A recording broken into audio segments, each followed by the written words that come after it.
This is Classic Sci-Fi Collection Volume 7 by PS Artbooks. PS Artbooks is a publisher that is out of Great Britain, and what they do is they collect comics that are in the public domain.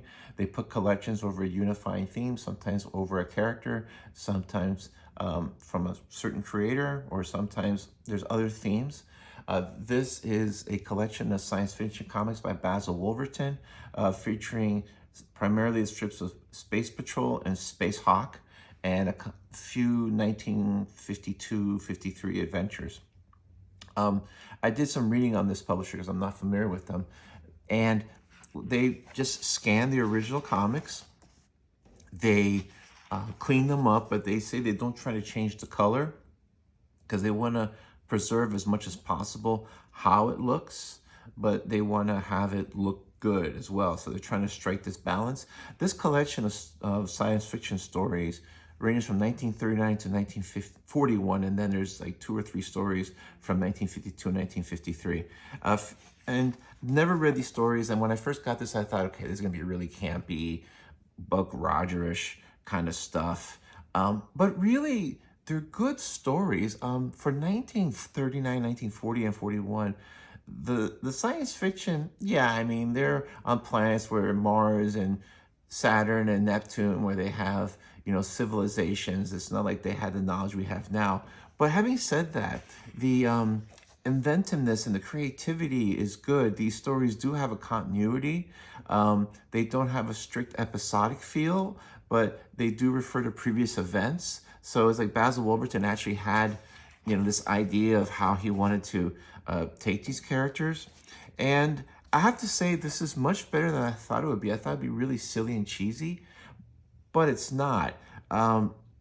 It's 1940s comics, so there is violence in them, much more than you see now. But all these different aliens you have, and all these different creatures that you see, really work well with Wolverton's art. From what I understand, Wolverton was never classically trained; he was self-taught, so he has this odd style, but this odd style works great with these aliens. He knows how to draw the women pretty well, so they look, and this is Space Hawk without his mask, so he's a handsome dude, but he's really good at drawing these really freaky aliens. And these stories, at first I was reading them and I was like, okay, they're okay, but as they went on and on, I really dug them. So and I'm glad that they're being published, because, as I said, these stories are either 70 plus years old or 80 plus years old. And I'm glad these comics are being preserved and presented in a new format, just for historical purposes. I guess I'm getting old, and to the point where I'm glad that a lot of this old stuff survives. Here's an early 1941 story where Space Hawk, there's a couple of stories where Space Hawk is going back in time to protect Earth from I guess either the threat of, actually the threat of Europe. And it's quite interesting because this is around the same time that Captain America first came out. We weren't involved in World War I, but we were sending ships there with aid, and they were getting sunk. So there was a sentiment of people that did not like Nazi Germany and was not fans of Hitler, although the German Americans kind of were.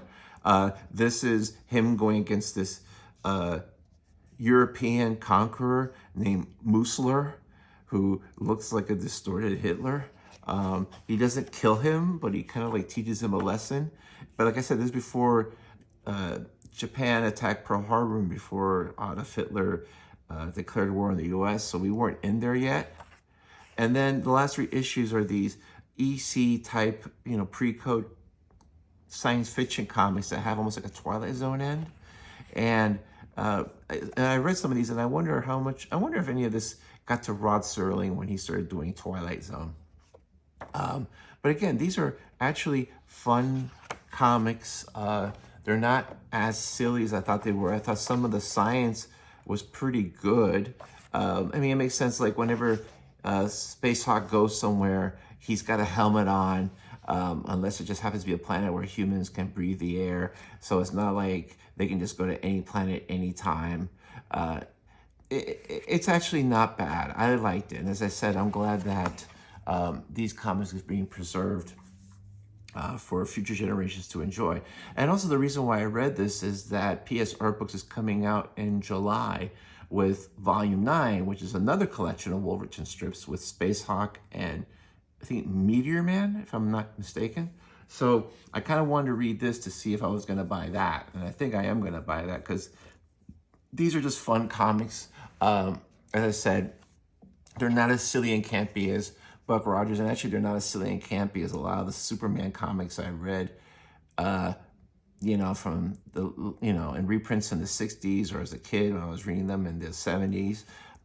They actually are pretty decent. And like I said, the creation of these different monsters, these different races, just a really high level of like imagination and brilliance on Wolverton's part to make this world seem real. So that's really it. I like this a lot. You can get this at your comic book store, at a bookstore. What they do is sometimes they'll come out with a hardcover version and then they'll come out with a soft cover later. This is a soft cover. They call it a softie. The one's coming in July is a hardcover. I think I'm going to spring the money for that. Again, these are great books, very well made. Will give you lots of information. It seems like this is like a real labor of love, and they've been doing this for years, and they've published, I think, close to 100 works over all these years. So they're not a fly-by-night operation. That's it. And I just love this cover. I love this cover. I just want to point this out. I'll point here because there's less stuff.